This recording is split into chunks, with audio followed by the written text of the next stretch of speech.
Hello everyone. आज हम लोग बीएससी ऑर्गेनिक केमिस्ट्री में स्टीरियोकेमिस्ट्री ऑफ ऑर्गेनिक कंपाउंड जो हमने यूनिट स्टार्ट की है उसमें एक बहुत ही इंपॉर्टेंट टॉपिक डिस्कस करने वाले हैं, एलिमेंट ऑफ सिमेट्री।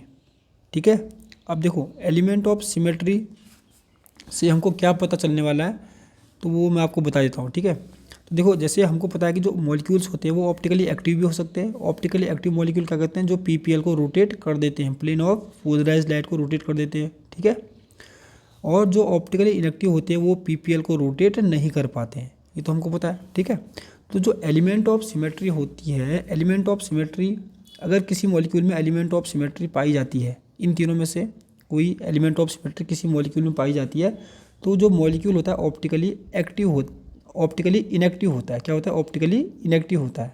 ठीक है, अगर मॉलिक्यूल में प्लेन ऑफ सिमेट्री इन तीनों में से एलिमेंट ऑफ सिमेट्री नहीं पाई जाती मॉलिक्यूल के अंदर तो मॉलिक्यूल होता है ऑप्टिकली एक्टिव होता है। ठीक है, तो एलिमेंट ऑफ सिमेट्री का क्या रोल है यहाँ पर कि मॉलिक्यूल ऑप्टिकली एक्टिव है या नहीं है वो पता करने के लिए। अगर मॉलिक्यूल ऑप्टिकली एक्टिव तब होगा जब उसमें एलिमेंट ऑफ सिमेट्री नहीं पाई जाएगी। ठीक है, तो देखो एलिमेंट ऑफ सिमेट्री क्या होती है भाई, ये ज्योमेट्रिकल एंटिटीज होती हैं सच एज लाइन, प्लेन और a point in a molecule about which symmetry operations are performed. ये ऐसा बोल रहा है कि जो एलिमेंट ऑफ सिमेट्री होती है किसी मॉलिक्यूल के अंदर एक लाइन भी हो सकती है और प्लेन भी हो सकती है और पॉइंट भी हो सकता है, मतलब कोई बिंदु भी हो सकता है जिनके थ्रू हम लोग सिमेट्री ऑपरेशंस करेंगे। ठीक है, सिमेट्री ऑपरेशंस का मतलब है कि हम लोग रोटेशन करेंगे मॉलिक्यूल का। ठीक है, या मॉलिक्यूल को डिवाइड कर सकते हैं। ठीक है, तो जो एलिमेंट ऑफ सिमेट्री होती है वो तीन टाइप की है generally. Number 1 axis of symmetry, यहाँ पर हम लोग रोटेशन करने वाले हैं। ठीक है, नंबर 2 प्लेन ऑफ सिमेट्री और नंबर 3 सेंटर ऑफ सिमेट्री। तो पहला हम लोग डिस्कस करेंगे एक्सिस ऑफ सिमेट्री। तो देखो एक्सिस ऑफ सिमेट्री क्या होती है, it is an imaginary line passing through a molecule and rotation about which bye an angle gives equivalent configuration. ये बोल रहा है कि जो एक्सिस ऑफ सिमेट्री है ये मॉलिक्यूल के अंदर एक इमेजनरी लाइन होती है। जैसे मैंने यहाँ पर H2 का एग्जांपल लिया है, H2 को मैंने ऐसे बताया वी शेप का होता है। ठीक है, तो यहाँ से एक सेंटर से एक इमेजनरी लाइन पास करवाई हमने, इमेजिन किया भाई यहाँ से एक लाइन पास हो सकती है। ठीक है, इस लाइन के थ्रू हमने क्या करना है, इसको रोटेशन करना है। सपोज करो मैंने इसको रोटेशन कर दिया, 180 डिग्री का रोटेशन कर दिया। ठीक है, 180 डिग्री रोटेशन करने के बाद क्या होगा, ये वाला H2 यहाँ जाएगा, ये वाला H1 यहाँ जाएगा। ठीक है, तो क्या हो जाएगा, H2 यहाँ और H1 यहाँ आ जाएगा। ठीक है, तो ये क्या है, इसको बोलते हैं इक्विवेलेंट कन्फिगरेशन। क्या बोलते हैं? इक्विवेलेंट कन्फिगरेशन बोलते हैं। ठीक है, मतलब क्योंकि इसी की तरह सेम टू सेम ये तो नहीं है पर इसी की तरह ये भी है तो इसको बोलते हैं इक्विवेलेंट कन्फिगरेशन कहते हैं। तो ये ऐसा ही बोल रहा है कि it is an imaginary line passing through a molecule. जो ये इमेजनरी लाइन है इसको बोलते हैं एक्सिस ऑफ सिमेट्री। ठीक है, passing through a molecule and rotation about which bye an angle gives equivalent configuration. जैसे हमने H2 के केस में 180 डिग्री का रोटेशन करने पर इक्विवेलेंट कन्फिगरेशन मिल गया है। ठीक है, तो इसको कैसे रिप्रेजेंट करते हैं, इसको CN से रिप्रेजेंट करते हैं। ठीक है, और यहाँ पर जो N है नंबर ऑफ इक्विवेलेंट स्ट्रक्चर। ठीक है, अगर हमको N number of equivalent structure +1। ठीक है, अगर हमको N निकालना है तो जितने भी इक्विवेलेंट स्ट्रक्चर आएंगे उसमें +1 कर देंगे तो N की वैल्यू निकल जाएगी। ठीक है, इसको हम लोग एक एग्जाम्पल के थ्रू समझते हैं। देखो जैसे ये है एंगल ऑफ रोटेशन कैसे निकालना हमको, 360 डिग्री अपॉन एन, एन यहाँ से ऐसे निकल जाएगा। ठीक है, एग्जांपल लिया है H2 का। जो H2 है, H2 में C2 एक्सिस ऑफ सिमेट्री पाई जाती है। C तो यहाँ पर है, एन की क्या आएगा, 2 आएगा। ठीक है, H2 में तो मैंने H2 का लिख दिया है। ठीक है, यहाँ से बिल्कुल बीचों बीच से एक लाइन पास करवा दी है। ठीक है, इसको मैंने 180 रोटेशन किया, कितना 180 रोटेशन करने पर क्या हुआ, H2 यहाँ H1 यहाँ चले जाएगा तो इक्विवेलेंट कन्फिगरेशन मिल गया है। ठीक है, अगर हम इसको एक बार और रोटेशन करें तो सेम टू सेम आइडेंटिकल मिल जाता, मतलब इसी की तरह मिल गया है। ठीक है, तो हमको निकालना है कि कितनी, एक बार देखो अलग अलग तरीके होते हैं। जैसे मैंने यहाँ पर बोला C2 बोला, C2 आपको टू निकालना है तो आप ऐसा भी कह सकते हो इक्विवेलेंट स्ट्रक्चर कितना आया, 1 आया, तो 1 में 1 जोड़ोगे तो कितना आएगा, 2 आ जाएगा। तो यहाँ पर n = C आ गया, तो यहाँ पर n = क्या आएगा, 2 आ गया, तो CN होता है तो C2 आ जाएगा H2 के केस में। ऐसे भी कर सकते हो। यहाँ आप ऐसे करो भाई कि आपने इसी की तरह स्ट्रक्चर निकालने में कितनी बार रोटेशन किया, इसी की तरह स्ट्रक्चर यही है।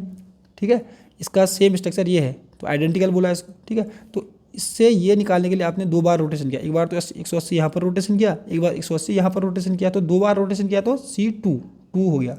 ठीक है, hence C2 axis of symmetry in H2 molecule. ठीक है, तो इस टाइप की जो सिमेट्री होती है उसको बोलते हैं एक्सिस ऑफ सिमेट्री, जहाँ पर हमको रोटेशन करना पड़ता है। ठीक है, तो दूसरे टाइप की जो एलिमेंट ऑफ सिमेट्री है वो है प्लेन ऑफ सिमेट्री। ये क्या होते हैं, इमेजनरी प्लेन होता है, ठीक है। जैसे एक्सिस ऑफ सिमेट्री में क्या था, इमेजनरी लाइन थी, यहाँ पर इमेजनरी प्लेन होता है जिसके थ्रू हम मॉलिक्यूल को डिवाइड करेंगे, मॉलिक्यूल को बांटेंगे। तो जो दूसरे टाइप की एलिमेंट ऑफ सिमेट्री है वो है plane of symmetry. Plane of symmetry क्या होता है, it is an imaginary plane. ये एक इमेजनरी प्लेन होता है, जैसे यहाँ से पास हुआ, ठीक है। जैसे एक्सिस ऑफ सिमेट्री में क्या था, इमेजनरी लाइन थी, यहाँ पर इमेजनरी प्लेन होता है विच divide the molecule into two parts. वो जो प्लेन होगा मॉलिक्यूल को जो बीचों बीच से पास हो रहा होगा वो मॉलिक्यूल को दो भागों में डिवाइड करेगा, ठीक है। याद रखो, जब दो भाग बनेंगे तो वो एक दूसरे के मिरर इमेज होनी चाहिए, ठीक है, मतलब एक दूसरे की तरह ही होनी चाहिए, ठीक है। जैसे मीजो टार्ट्रिक एसिड है, ये मीजो टार्ट्रिक एसिड का फॉर्मूला है भाई, ठीक है। अगर हमको बीचों बीच से काट दें, भाई बाइसेक्ट कर दें या क्या कर दें, डिवाइड कर दें, तो डिवाइड करने के बाद क्या होगा, एक पोर्शन तो ये वाला बनेगा, यहाँ से इतना पोर्शन, और एक पोर्शन ये वाला बनेगा, एक दूसरे के मिरर इमेज होंगे, ठीक है। ऐसा भी कह सकते हो कि एक दूसरे की तरह सेम टू सेम होंगे, ठीक है। तो अगर मॉलिक्यूल को बीचों बीच से काटने पर जो दो भाग बन रहे, दो पार्ट बन रहे हैं, ठीक है, वो बिल्कुल एक ही जैसे हैं, तो हम बोलेंगे कि मॉलिक्यूल के अंदर प्लेन ऑफ सिमेट्री है, ठीक है। अगर मॉलिक्यूल के अंदर प्लेन ऑफ सिमेट्री होती है, जैसे इसके अंदर प्लेन ऑफ सिमेट्री है, तो ये मॉलिक्यूल जो होगा ऑप्टिकली इनएक्टिव होगा, ठीक है। जैसे और भी एग्जांपल ले सकते हैं हम लोग, जैसे यहाँ पर ले लो, सपोज करो आपने H2 का एग्जांपल ले लिया, यहाँ पर H2, यहाँ पर लिया H, तो बीचों बीच से इसको बाइसेक्ट कर दो, बीचों बीच से इसको डिवाइड कर दो, दो डिवाइड करने पर ये वाला भाग और ये वाला भाग क्या होगा, एक जैसे बनेंगे, तो हम बोलेंगे कि मॉलिक्यूल के बीचों बीच से क्या प्लेन ऑफ सिमेट्री है, ठीक है। और भी एग्जांपल उसने सपोज करो हमने लिख दिया O, लिख दिया O, ठीक है, O लिख दिया, तो O को अगर हम बीचों बीच से काटेंगे, चाहे यहाँ से काटो चाहे यहाँ से काटो ना, तो क्या बनेंगे, एक तो इस टाइप का पार्ट बनेगा ऐसा, और दूसरा इस टाइप का भाग बनेगा, एक पार्ट ऐसा एक पार्ट, तो दूसरे एक जैसे हैं, तो हम क्या बोलेंगे, इसके अंदर भी क्या है, प्लेन ऑफ सिमेट्री है, ठीक है। और प्लेन ऑफ सिमेट्री होती है तो मॉलिक्यूल ऑप्टिकली इनएक्टिव होता है। तो थर्ड टाइप की सिमेट्री है वो है सेंटर ऑफ सिमेट्री, इसको पॉइंट ऑफ सिमेट्री भी कहते हैं, ठीक है। अब ये क्या होता है, इट इज अ पॉइंट, ये एक मॉलिक्यूल के बीच में एक पॉइंट होता है in a molecule through which if lines are drawn on one side. उस पॉइंट के द्वारा अगर हम एक साइड को लाइन ड्रॉ करेंगे और उसी लाइन को वहीं उसी पॉइंट से दूसरी साइड भी क्या करेंगे, एक्सटेंड करेंगे, मतलब फैलाएंगे, ठीक है, इक्वल डिस्टेंस में। जितनी दूरी यहाँ से यहाँ तक हमने डिस्टेंस, यहाँ से हमने यहाँ से लाइन खींची, इतनी दूरी की, इतनी दूरी की यहाँ से यहाँ भी लाइन खींचनी है, तो सेम परमाणु मिलना चाहिए। सेम अगर एटम मिलता है तो हम बोलेंगे कि उसके अंदर पॉइंट ऑफ सिमेट्री है। जैसे देखो यहाँ पर एक पॉइंट है, ठीक है, यहाँ से मैंने एक लाइन यहाँ को ड्रॉ की तो Cl मिला, ऐसे नीचे को ड्रॉ की तो Cl मिला, तो सेम दूरी का पॉइंट ड्रॉ किया यहाँ से, इधर को भी सेम मॉलिक्यूल मिल रहा है, सेम एटम मिल रहा है, ठीक है। अगर यहाँ को भी करेंगे तो यहाँ पर देखो, यहाँ CH3 मिल रहा है, इधर भी क्या है, CH3 मिल रहा है। अगर आप यहाँ को भी ड्रॉ करना चाह रहे हो तो कहाँ को, यहाँ को भी ड्रॉ करो, तो क्या होगा, H मिलेगा, ऊपर भी क्या मिलेगा, H मिलेगा। तो इस टाइप का अगर मॉलिक्यूल में होता है तो हम बोलते हैं कि इसके अंदर सेंटर ऑफ सिमेट्री होती है, ठीक है। अगर मॉलिक्यूल के अंदर सेंटर ऑफ सिमेट्री भी होती है तो मॉलिक्यूल क्या होगा, ऑप्टिकली इनएक्टिव होगा।